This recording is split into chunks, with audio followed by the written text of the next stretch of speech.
Gold, trusted gold buyers. మీరు తాకట్టు పెట్టిన బంగారాన్ని విడిపించి ఈ రోజు ఉన్న మార్కెట్ ధరకు కొనబడను. నమస్తే అమ్మా. నమస్తే అమ్మా. అమ్మ, వేసవికాలంలోకి వచ్చేసాము. సో మన ఆహారపు అలవాట్లని మార్చుకోవాలి తప్పనిసరిగానమ్మా. ఎలాంటి ఆహారం తీసుకోవాలి? శరీరానికి చలవ చేసే ఆహారం తీసుకోవాలి.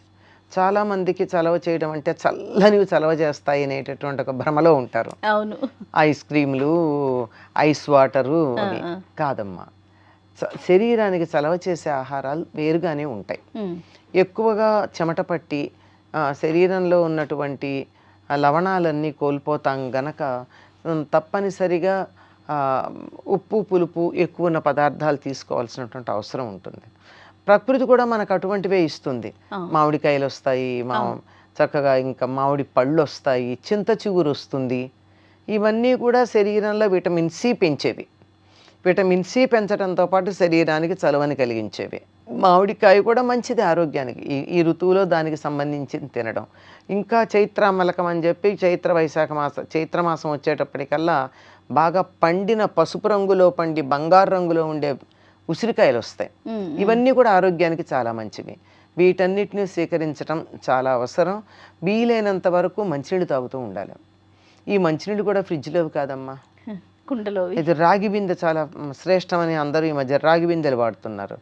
వేసంకాలం వచ్చింది, ఇంకా రాగి బిందెలు పక్కన పెట్టి కుండలు తీసుకోవాలి. ఓకే, మట్టి కుండ తీసుకుంటే మట్టి కుండలో ఉన్న నీళ్లు మన శరీరానికి చక్కగా తగినటువంటి ఉష్ణాన్ని కలిగిస్తాయి. అందువల్ల రాగితో కాకుండా మట్టి కుండల్లో ఉన్న నీళ్లు, దాని మీద మట్టి మూకుడు పెట్టడం చాలా ప్రధానం. అది మర్చిపోతూ ఉంటాం మనం.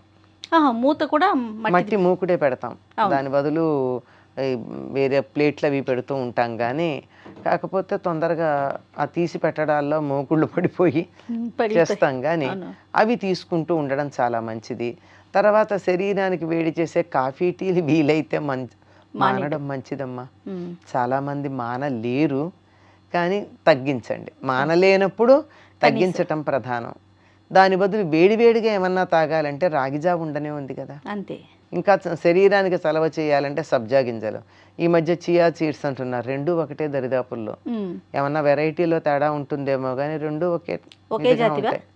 ఒకే జాతివిలా ఉన్నాయి. గింజలు అలాగే ఉన్నాయి. ఎవరో చియా సీడ్స్ ఇస్తే చూశాను. అవి నీళ్లలో వేస్తే సరిగ్గా సబ్జా గింజల్లాగానే ఉబ్బాయి.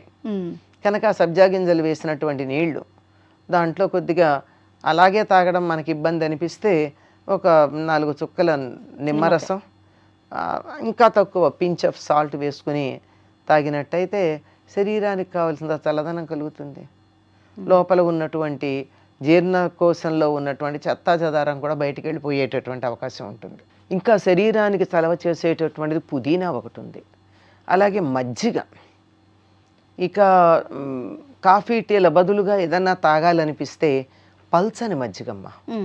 1 కప్పు పెరుగుకి 8 కప్పుల నీళ్లు కలిపి బాగా చిలికి, ముందరే చిలకాలి. నీళ్లు పోసాక చిలికితే కుదరదు కనుక ఒక పెరుగుని కొంచెం నీళ్లు పోసి చిలికి మొత్తం మీద 8 కప్పుల నీళ్లు దాకా పోయాలి. అలా పోసి దాంట్లో ఒక నిమ్మాకు కానీ దబ్బాకు కానీ వేసి మంచి వాసన వస్తాయి. దాంట్లో కొంచెం ఉప్పు వేసి, ఈ రోజుల్లో ఇంకొంచెం జీలకర్ర పొడి కూడా వేసుకుంటున్నారు కావాలని. ఇవన్నీ వేసుకుని ఇంకా అందుబాటులో ఉంటే కాస్త నిమ్మరసం పిండుకుని అది కానీ అరగరగా తాగుతూ ఉన్నట్టయితే చాలా మంచిదమ్మా. అందుకే అసలు ఒకప్పుడు ఏమనేవారంటే ఈ మజ్జిగని దాహం అనేవారు. దాహం పుచ్చుకుంటారంటే మంచినీళ్ళు అనుకునేవాళ్ళం మనం, కాదు మజ్జిగ అనే అర్థం. ఇప్పుడు మన లస్సీలని చిక్కటి మజ్జిగ తాగుతాం.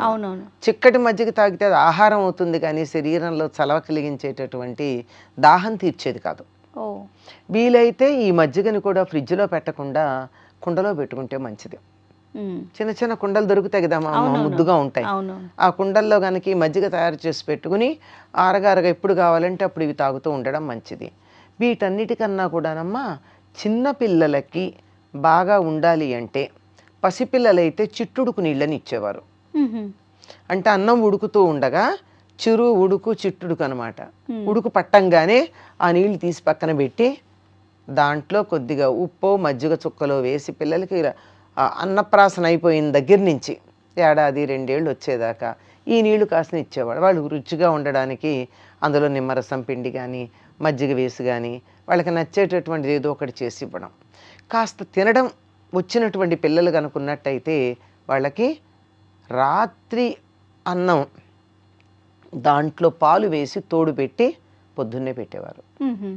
అన్నంలోనే అంటే తోడు వేసేసి పాలు కలిపేసి అన్నంలో పాలు వేయాలి. అమ్మ అన్నం ఒక కప్పుడు తీసుకున్నామమ్మా, తీసుకుని ఆ కప్పుడు కొంచెం పెద్ద పాత్రలో తీసుకుని కప్పుడు కన్నా ఆ అన్నం నిండేదాకా పాలు పోయాలి.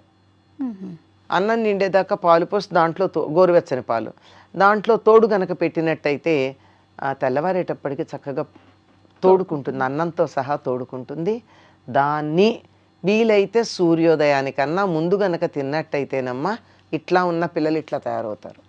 బలంగా అవుతారు, బలంగా తయారవుతారు. మంచి టోనింగ్ అప్ అంటారే, అవునవును, శరీరంలో ఉన్న కండరాలన్నీ టోనప్ అవుతాయి.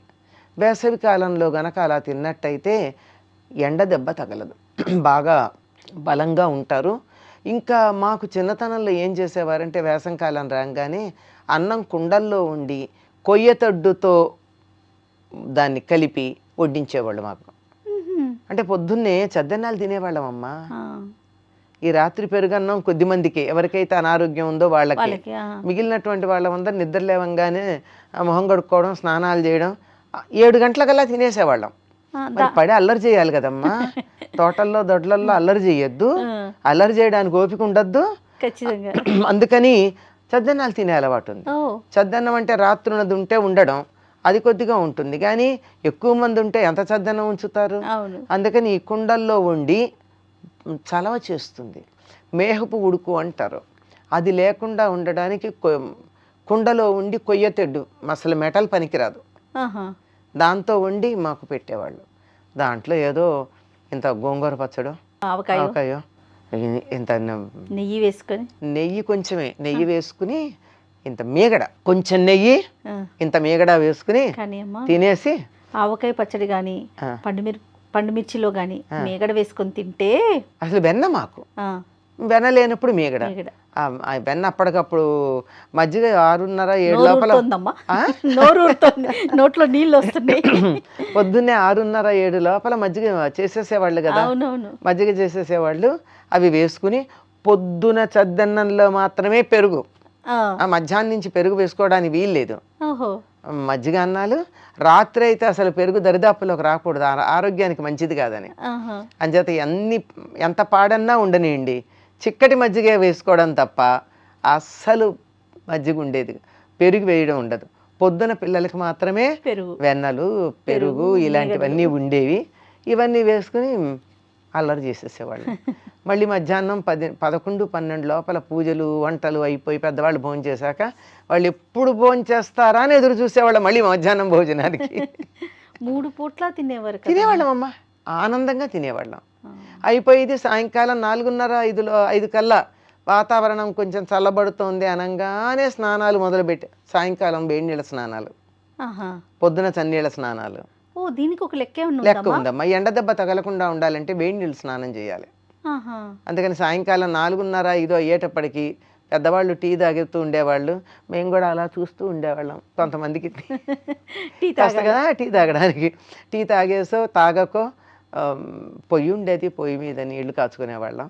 హాయిగా వేడి నీళ్ళు స్నానం చేసి 6:30-7 లోపల రాత్రి భోజనాలు అయిపోయేవి. బోళ్ళు మంది ఉండేవాళ్ళం. అందరం 6 బయట మంచాలు వేసుకుని పడుకుని ఆ నక్షత్రాలని చంద్రుడిని చూసుకుంటూ కబుర్లు చెప్పుకుంటూ ఎన్నో కబుర్లు, కథలు, కాలక్షేపాలు, కాకరకాయలన్నీ జరిగేవి. అంటే వాతావరణాన్ని బట్టి, పరిస్థితులను బట్టి కూడా మన ఆహార అలవాట్లు ఉండేవి, మార్చుకోవాలి. ఇప్పుడు ఇదే ఆహారాన్ని మనం స్కూల్ తెరిచాక చేస్తాము వింటర్లో అన్నది చెప్పలేదు. వింటర్ అయితే మళ్ళీ రాగి బిందెల్లో నీళ్లు, వేసంకాలం అయినట్టయితే కుండల్లో నీళ్లు, అంతే కదా, తేడా ఉంటుంది. ఇంకా మధ్యాహ్నం అయితే మాకు టిఫిన్స్ చాలా బాగుండేవి. ఏమిటవి? ముంజలు, తాటి ముంజలు. తాటి ముంజలన్నీ తిన్నాక మళ్ళీ మనకు కడుపు నొప్పి రాకూడదు కదా, అందుకని తొక్కతో ఉన్నటువంటి మామిడికాయ ముక్కలు తినాలి. దీనికి అది విరుగుడా? దానికి అది విరుగుడు. పైగా అది కూడా ఇబ్బంది కలిగించకుండా ఉండాలంటే 4-5 తాటి ముంజలు మామూలుగా తిన్నా కాయ 4-5 అంటే 4-5 కాయలు అనమాట. ఓహో. తిన్నా చివరి దాంట్లో మాత్రం దాని పైన పెచ్చు Layer ఉంటుంది, ఉంటుంది కదా. పెచ్చుతో సహా తిని ఓకే. అది తింటే అది కొంచెం అరుగుతుందన్నమాట. అయ్యాక మామిడికాయ ముక్కలు తినేస్తే అది బాగా అరుగుతుందని. పనస్తొనలు ఇవి వేసవి కాలానికి సరిపోయి. తాటి ముంజలు ఎంత చలవ చేస్తాయమ్మా, ఎంత బలం కలిగిస్తాయి. ఇలా కొబ్బరి నీళ్ళు ఇలాంటివి. ఇది వేసవి కాలానికి సరిపోయినటువంటి ఆహారం. ఇలాంటి ఆహారాలు మేము తినట్లేదు, పిల్లలకి పెట్టలేకపోతున్నామమ్మా. పల్లెటూళ్ళల్లో మన వాళ్ళు ఎవరన్నా ఉంటే వాళ్ళ దగ్గరికి పంపించేసేయడమే. అంతే అంతే, అక్కడైతే వీలవుతుందేమో. వీలవుతుంది. నేను మా పిల్లలందరికీ వేసవికాలం సెలవులు వస్తే నాకు వీలైనా కాకపోయినా పిల్లల్ని పంపించేసేదాన్ని. ఎందుకంటే వాళ్ళ పల్లెటూరు, ఆ వాతావరణం, ఆ సీమ చింతకాయలు, ఆ ఈత పళ్ళు, వాటి విలువ తెలియాలి కదా. అవును అవును. అవంటే ఏమిటో తెలియాలి కదా, ఎలా ఉంటాయో తెలియాలి కదా. ఏదో స్పెన్సర్స్లో కొనుక్కున్నవి కాదుగా మనకి, వాటి ఒరిజినల్గా ఎలా ఉంటాయో తెలియాలి గనక అక్కడికి వెళ్ళి వాళ్ళు బాగానే వాళ్ళ జీవితాలని ఆనందించటానికి మనం కనీసం సౌకర్యం కలిగించాలి, మనం ఇవ్వలేకపోయినా. అవును, రైట్. ఇది చాలా ఆరోగ్యం అమ్మా. ఇవి మజ్జిగ ప్రధానం, పల్చటి మజ్జిగ. సంతోషం అమ్మా. నమస్తే అమ్మా. And for more videos, please subscribe to iDream. Please subscribe to iDream. Please subscribe iDream. And please subscribe to iDream. For more videos, subscribe to iDream. please like, share and subscribe to the channel. Congratulations, iDream. Subscribe to iDream. Subscribe to iDream.